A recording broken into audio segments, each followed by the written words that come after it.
deep in the heart of a lush, winding river, lived a crocodile named Crispin.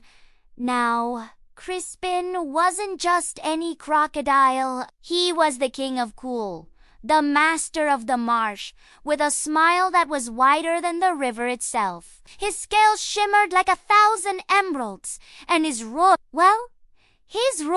could make the monkeys drop their bananas. Crispin had a fantastic group of friends. There was Hector the hippo, who told the funniest jokes that made everyone's bellies wobble with laughter. There was Fiona the flamingo, whose graceful dances painted the riverbank pink every sunset. And there was Marvin the monkey, a little rascal who could swing from any vine and find the juiciest mangoes for everyone to share. They spent their days playing hide-and-seek among the reeds, racing from one end of the lagoon to the other, and telling stories under the warm, golden sun.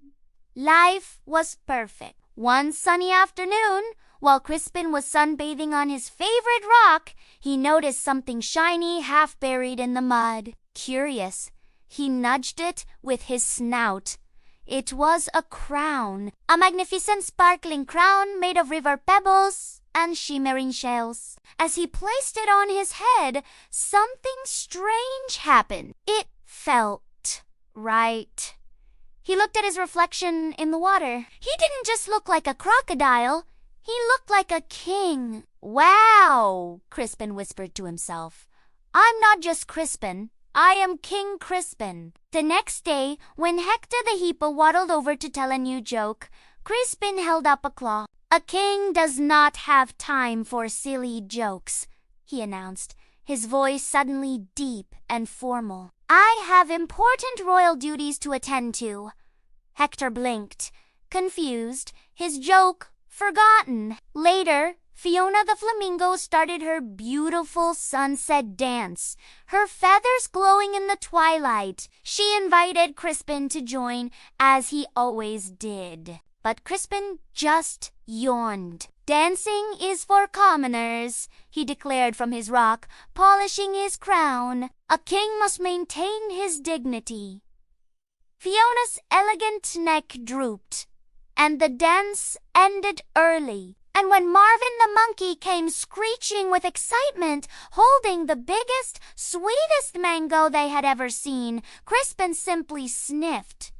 "Bring it to me," he commanded. "It is a fitting tribute for your king." Marvin, used to sharing everything, hesitated for a moment before slowly placing the mango at Crispin's feet. He didn't even get a thank you. Days turned into weeks. Crispin spent all his time alone on his rock, admiring his reflection and bossing around the smaller river creatures. He told them where to swim, which lily pads they could rest on, and demanded they bring him the best fish. He was King Crispin, and he was very, very important. But he was also very, very lonely. The laughter that used to echo across the river faded. Hector stopped telling jokes because there was no one to laugh with him. Fiona stopped dancing because the riverbank felt empty. And Marvin stopped bringing mangoes, choosing to eat them quietly by himself high up in the trees. The river, once so full of joy and friendship, became quiet and dull.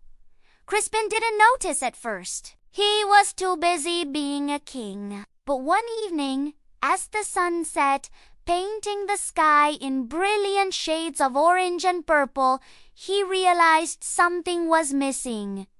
The silence was deafening. There was no wobbling hippo laughter, no swish of flamingo feathers, no cheerful monkey chatter. There was only the quiet lapping of the water against his rock.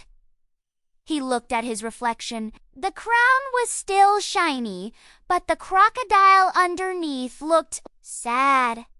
His wide smile was gone, replaced by a droopy frown. What was the point of being a king if you had no one to share your kingdom with? The crown suddenly felt heavy, not magnificent. With a heavy heart, Crispin slid off his rock and swam through the quiet waters. He found Hector sitting alone, staring into the river.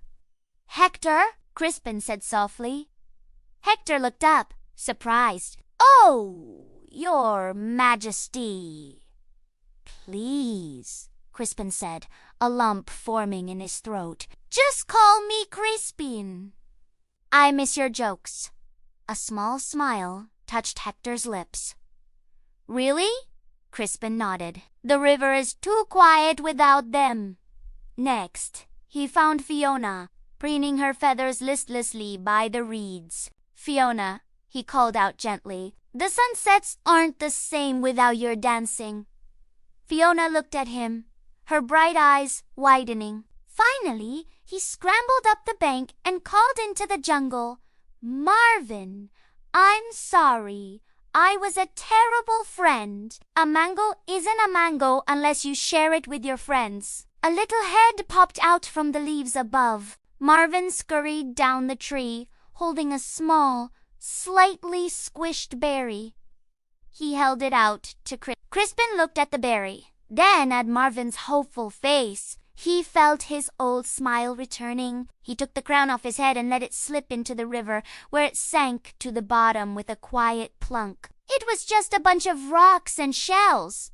After all, "I don't want to be a king," Crispin announced to his friends, who were now gathered around him. "I just want to be your friend." Hector let out a huge, belly-wobbling laugh of relief. Fiona twirled in a circle, her feathers fanning out like a pink sunrise.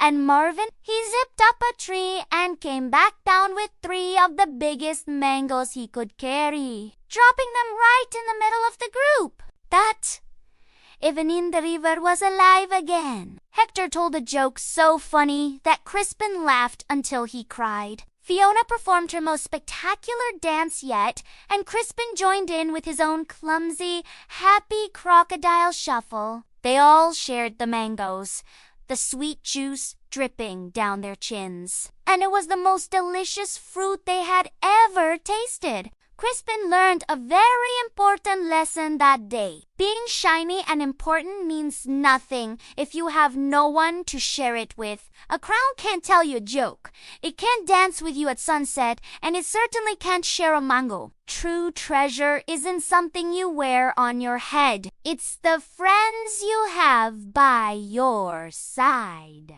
From that day on, Crispin was the happiest crocodile on the river. Not because he was a king, but because he was a friend. And so, the sounds of laughter, dancing, and happy chatter returned to the river, louder and more joyful than ever before. All because a crocodile remembered that friends are the most precious crown of all.